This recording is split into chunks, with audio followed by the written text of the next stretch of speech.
ಆತ್ಮೀಯ ವೀಕ್ಷಕರೇ, ತಮ್ಮೆಲ್ಲರಿಗೂ ಸ್ವಾಗತ. ಒಂದು ಬಿಗ್ ನ್ಯೂಸ್ ಬರ್ತಾ ಇದೆ. ಕೇಂದ್ರದ ಮಾದರಿ ದರ ನಿಗದಿ, ಸರ್ಕಾರಿ ನೌಕರರಿಗೆ ಶೀಘ್ರ ಗುಡ್ ನ್ಯೂಸ್. 18th ಮಾರ್ಚ್ 2026 ನಿನ್ನೆಯಷ್ಟೇ ಒಂದು ಲೇಟೆಸ್ಟ್ ಅಪ್ಡೇಟ್ ಬರ್ತಾ ಇದೆ ವೀಕ್ಷಕರೇ. ಸ್ಕ್ರೀನ್ ಮೇಲೆ ಗಮನಿಸ್ತಿರ್ಬೋದು, CS ಷಡಾಕ್ಷರಿ ಅವರು ಮಾತಾಡ್ತಾ ಇದ್ದಾರೆ, ಡಿಸ್ಕಸ್ ಮಾಡ್ತಾ ಇದ್ದಾರೆ. ಏನಿದೆ ಮಾಹಿತಿ ಅಂತ ನೋಡ್ತಾ ಬಂದರೆ, ಕೇಂದ್ರ ಸರ್ಕಾರದ ಆರೋಗ್ಯ ಯೋಜನೆ ದರಪಟ್ಟಿ ಕುರಿತು ಕರ್ನಾಟಕದ ಸರ್ಕಾರಿ ನೌಕರರಿಗೆ ಶೀಘ್ರವೇ ಗುಡ್ ನ್ಯೂಸ್ ಸಿಗಲಿದೆ. ಈ ಕುರಿತು ಆರ್ಥಿಕ ಇಲಾಖೆಯ ಜೊತೆ ಚರ್ಚೆಯನ್ನು ನಡೆಸಲಾಗಿದೆ ಅನ್ನೋದ್ರ ಬಗ್ಗೆ ಕರ್ನಾಟಕ ರಾಜ್ಯ ಸರ್ಕಾರಿ ನೌಕರ ಸಂಘದ ರಾಜ್ಯಾಧ್ಯಕ್ಷರಾದ CS ಷಡಾಕ್ಷರಿ ನೇತೃತ್ವದ ನಿಯೋಗವು ಆರ್ಥಿಕ ಇಲಾಖೆಯ ಪ್ರಧಾನ ಕಾರ್ಯದರ್ಶಿಗಳಿಗೆ ಭೇಟಿಯಾಗಿದೆ ವೀಕ್ಷಕರೇ. ಸೊ ಈ ಸಂದರ್ಭದಲ್ಲಿ ಹಿರಿಯ ಉಪಾಧ್ಯಕ್ಷರು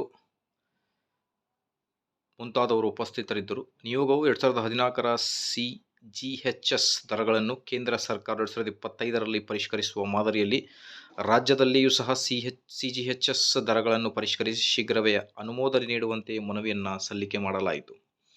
ಅದರ ಜೊತೆಗೆ ಈಗ ವರ್ಷದ ಮೊದಲನೆಯ ತುಟ್ಟಿ ಭತ್ಯೆಯಾಗಲಿ, ಆರೋಗ್ಯ ಸಂಜೀವಿನಿ ಯೋಜನೆ ಮತ್ತು ಹಳೆ ಪಿಂಚಣಿ ಯೋಜನೆ ಎಲ್ಲ ಯೋಜನೆಗಳು ಆದಷ್ಟು ಬೇಗ ಜಾರಿಯಾಗಲಿ. ವೀಕ್ಷಕರೇ, ಮಾಹಿತಿ ಇಷ್ಟ ಆದಲ್ಲಿ like, share and subscribe. Thank you friends.